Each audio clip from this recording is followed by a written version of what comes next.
احمدہ ونصلی علی رسولہ الکریم اما بعد فاعوذ باللہ من الشیطان الرجیم بسم اللہ الرحمن الرحیم الخبیثات للخبیثین والخبیثون الخبیثات والطیبات للطیبین والطیبون للطیبات۔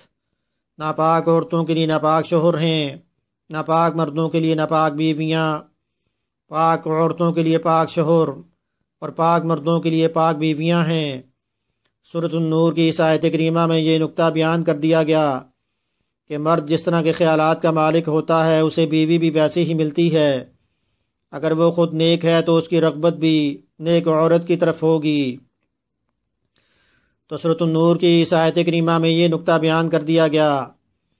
عائشہ صدیقہ رضی اللہ عنہا جو آپ صلی اللہ علیہ وسلم کی زوجہ محترمہ تھیں، جب ان پہ الزام لگا تو قرآن کریم کی اس صورت میں 18 آیات آپ کی پاک دامنی کے بارے میں نازل ہوئیں کہ نبی اکرم صلی اللہ علیہ وسلم خود بھی پاک ہیں، آپ کی زوجہ بھی پاک ہیں، اور قرآن نے یہ اعلان کر دیا کہ ھذا بہتان عظیم، کہ یہ تو بہت بڑا بہتان ہے جو آپ پہ لگا ہے۔ تو اللہ پاک نے رسول صلی اللہ علیہ وسلم کے لیے عائشہ صدیقہ رضی اللہ عنہا کا انتخاب کیا۔ آپ صلی اللہ علیہ وسلم نے فرمایا کہ اریدک فی المنام مرتین، کہ آپ مجھے خواب میں 2 مرتبہ دکھائی دی گئیں۔ ارانکی، میں نے دیکھا کہ آپ ریشمی کپڑے میں لپٹی ہوئی تھیں۔ فرشتہ نے مجھ سے کہا کہ یہ آپ کی بیوی ہیں، چہرہ کھول کر دیکھیے۔ میں نے دیکھا تو آپ تھیں، یعنی عائشہ صدیقہ رضی اللہ عنہا۔ اس کے بعد میں نے یہ سوچا کہ اگر یہ خواب اللہ پاک کی طرف سے ہے تو اللہ پاک اس کو ضرور پورا فرمائیں گے۔ بخاری شریف میں اس کو جو روایت کیا گیا۔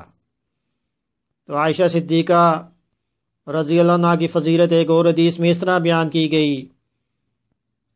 رسول صلی اللہ علیہ وسلم نے فرمایا کہ مردوں میں کامل تو بہت گزری ہیں، لیکن عورتوں میں کامل ایک مریم بنت عمران اور آسیہ فرعون کی بیوی ہیں، اور عائشہ صدیقہ رضی اللہ عنہا کو تمام عورتوں میں فضیلت اس طرح حاصل ہے کہ جس طرح کھانا سرید اس کو تمام کھانوں پر فضیلت حاصل ہے۔ تو سرید اس کھانے کو کہتی ہیں کہ شوربے میں روٹی ڈبو کر جو کھانا۔ تو بخاری شریف میں اس کو جو روایت کیا گیا ہے۔ تو عائشہ صدیقہ رضی اللہ عنہا کا انتخاب اللہ پاک نے رسول صلی اللہ علیہ وسلم کے لیے فرمایا۔ آپ نے خولہ بنت حکیم رضی اللہ عنہ کو نکاح کے پیغام کے لیے عائشہ رضی اللہ عنہ کے پاس بھیجا، اور پھر اس طرح آپ کا نکاح جو طے پایا۔ تو قرآن کریم کی اس آیت میں پاک مردوں کے لیے پاک بیویاں اور ناپاک کے لیے ناپاک یہ نقطہ بیان کر دیا گیا۔ نکاح کے لیے جو کیسی بیوی ہونی چاہیے، کیسی عورت منتخب کرنی چاہیے۔ عائشہ صدیقہ رضی اللہ عنہ سے روایت ہے، ایک اور روایت میں اس طرح بیان کیا گیا جو ابو ہریرہ رضی اللہ عنہ سے روایت ہے کہ تنکح المرأۃ لاربعین، کہ عورت سے 4 وجوہات کی بنا پر نکاح کیا جاتا ہے۔ لمالہا، یا تو عورت سے اس کی مال و دولت کی وجہ سے نکاح کیا جائے گا۔ لحسبہا، یا اس کے حسب خاندان شرافت کی وجہ سے۔ لجمالہا، یا یہ کہ اس کی خوبصورتی کی وجہ سے۔ ولدینہا، یا یہ کہ اس کی دینداری کی وجہ سے۔ فاظفر بذات الدین، پس تم دینداری کی وجہ سے نکاح کرو۔ مسلم شریف میں اس کی روایت کو جو نقل کیا گیا کہ جس میں رسول صلی اللہ علیہ وسلم نے یہ ارشاد فرمایا کہ نکاح کے لیے دیندار عورت جو ہے اس کو منتخب کرنا چاہیے۔ ایک اور حدیث میں آیا جو اس روایت سے متصل روایت ہے جو مسلم شریف میں ہی ہے کہ دنیا متاع، کہ دنیا جو وہ سامان ہے، وخیر متاع الدنیا المرأۃ الصالحہ، تو دنیا کا بہترین سامان جو ہے وہ نیک صالحہ رفیق حیات ہے، دیندار عورت ہے۔ تو مسلم شریف کی اس روایت میں بھی دیندار عورت کا انتخاب کرنے کے بارے میں فرمایا گیا۔ تو دیندار عورت نکاح کے لیے کیوں ہونی چاہیے، آخر اس کی وجہ کیا ہے؟ یا یہ کہ دنیا دار عورت کیوں نہیں ہونی چاہیے؟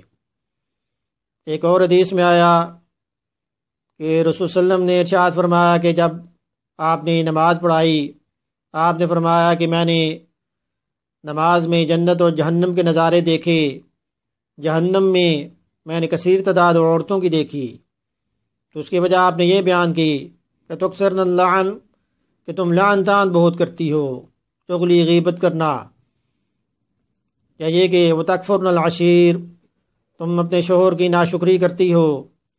اگر شوہر ساری زندگی بھی تمہارے ساتھ بھلائی کرتا ہو، اگر کوئی خلاف مزاج کوئی بات آ جائے تو تم یہی کہو گی کہ تم نے میرے ساتھ کیا کیا۔ تو جس طرح لعن طعن کرنا عورت کے لیے جائز نہیں، اس طرح شوہر کے لیے بھی لعن طعن کرنا جائز نہیں۔ جس طرح غیبت کرنا عورت کے لیے جائز نہیں، اس طرح مرد کے لیے بھی غیبت کرنا جائز نہیں۔ ناشکری کرنا بھی دونوں کے لیے حرام ہے۔ اور اسی طرح ایک اور حدیث میں آیا کہ دو عورتیں روزہ توڑنے کے قریب تھیں جو رسول اللہ صلی اللہ علیہ وسلم کی خدمت میں پیش کی گئیں، تو آپ صلی اللہ علیہ وسلم نے فرمایا کیونکہ تم نے روزہ میں غیبت کی ہے، تو غیبت کرنے کی وجہ سے تم روزہ توڑنے کے قریب ہو گئی۔ تو جس طرح غیبت کرنا جو ہے وہ عورت کے لیے جائز نہیں، اس لیے مرد کے لیے بھی غیبت کرنا جائز نہیں۔ اس لیے شوہر کو حکم ہوا کہ وعاشروہن بالمعروف، کہ تم ان کے ساتھ بہترین طریقے سے پیش آؤ، اچھے طریقے کے ساتھ ان کے ساتھ گزارا کرو۔ تو دیندار عورت جو ہوتی ہے کہ وہ اپنے بچے کی تربیت کرے گی تو وہ بھی شریعت کے مطابق کرے گی۔ بچہ جب ماں کے بطن میں ہوتا ہے تو ماں 9 مہینے اگر قرآن پڑھے تو قرآن جب پڑھے گی تو بچہ بھی جب پیدا ہوگا تو وہ بھی دین کی طرف مائل ہوگا، شریعت کی طرف مائل ہوگا، وہ بھی قرآن سیکھنے کی طرف مائل ہوگا۔ اگر بچہ جو ہے جب ماں کے بطن میں ہوتا ہے تو ماں اس وقت اگر موویز دیکھے، گانے سنے، تو پیدا ہونے والا بچہ جو ہے اس کے بھی خیالات اسی طرح کے ہوں گے۔ تو ماں جو ہے بچے کی پہلی درسگاہ ہوتی ہے۔ اور اولاد کا نیک ہونا کیوں ضروری ہے؟ اگر بچہ کی تربیت ٹھیک طریقے سے ہو جائے، کیونکہ بچہ جو فطرت اسلام پہ پیدا ہوتا ہے تو اسی فطرت کو لے کر آگے چلنا چاہیے۔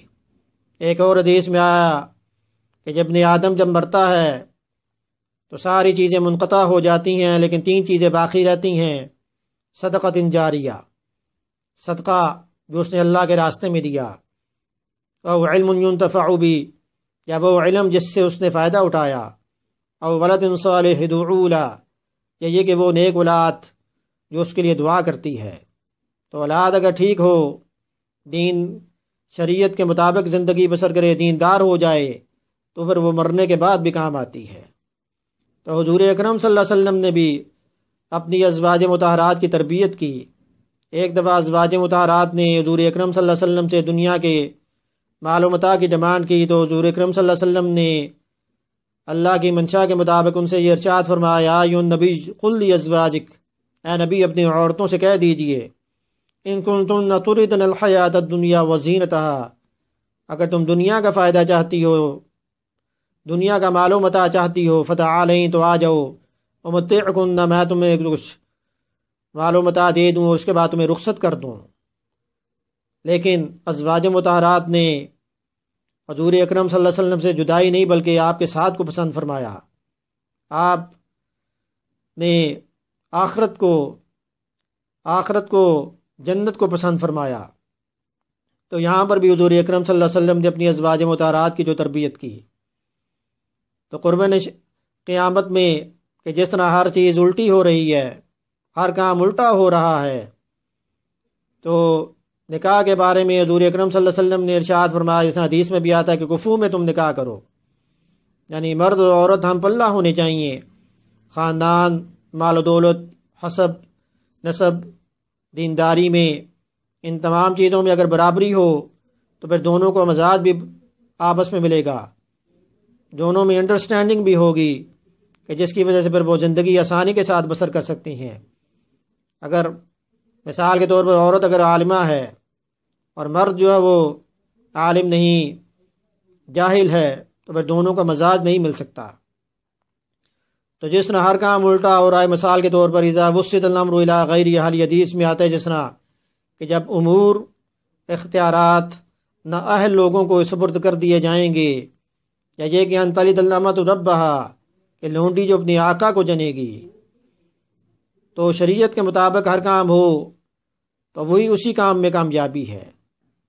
اگر ہر کام جو ہے بندہ اپنے انداز میں سوچے شریعت کے مطابق نہ چلے، اس کا الٹا کریں گے اس کو، تو پھر اس کے نتائج جو وہ بھی بھیانک ہمارے سامنے آئیں گے۔ اس لیے شاعر نے کہا کہ نقل کے اندھوں کو ہر بات الٹی نظر آتی ہے، لیلا نظر آتا ہے مجنون نظر آتی ہے۔ تو جب ہم شریعت کے مطابق زندگی بسر کریں گے تو اسی میں ہی کامیابی ہے۔ مثال کے طور پر اگر میاں بیوی جو شریعت کے مطابق زندگی بسر نہیں کرتے، اگر وہ دونوں اکٹھے بیٹھے ہیں، اگر وہ موویز دیکھتے ہیں، تو اگر بیوی کے ذہن میں یہ خیال آئے اس ہیرو کی طرح میرا خامد بھی اس ہیرو کی طرح ہو جائے، اور شوہر کے دل میں یہ خیال آئے کہ میری بیوی جس ایکٹریس کی طرح ہو جائے، تو پھر دونوں کی زندگی میں اطمینان سکون نہیں آ سکتا، بلکہ اختلافات ہی پیدا ہوں گے، لڑائی جھگڑا ہی ہوگا، اور دونوں کی زندگی تباہ ہو کر رہ جائے گی۔ تو اللہ پاک ہمیں عمل کرنے کی توفیق عطا فرمائیں۔ ویڈیو سننے کے بعد اس کو آپ شیئر بھی کریں تاکہ یہ ہمارے لیے صدقہ جاریہ بن جائے۔ اللہ پاک عمل کی توفیق عطا فرمائیں۔ وما علینا الا البلاغ المبین۔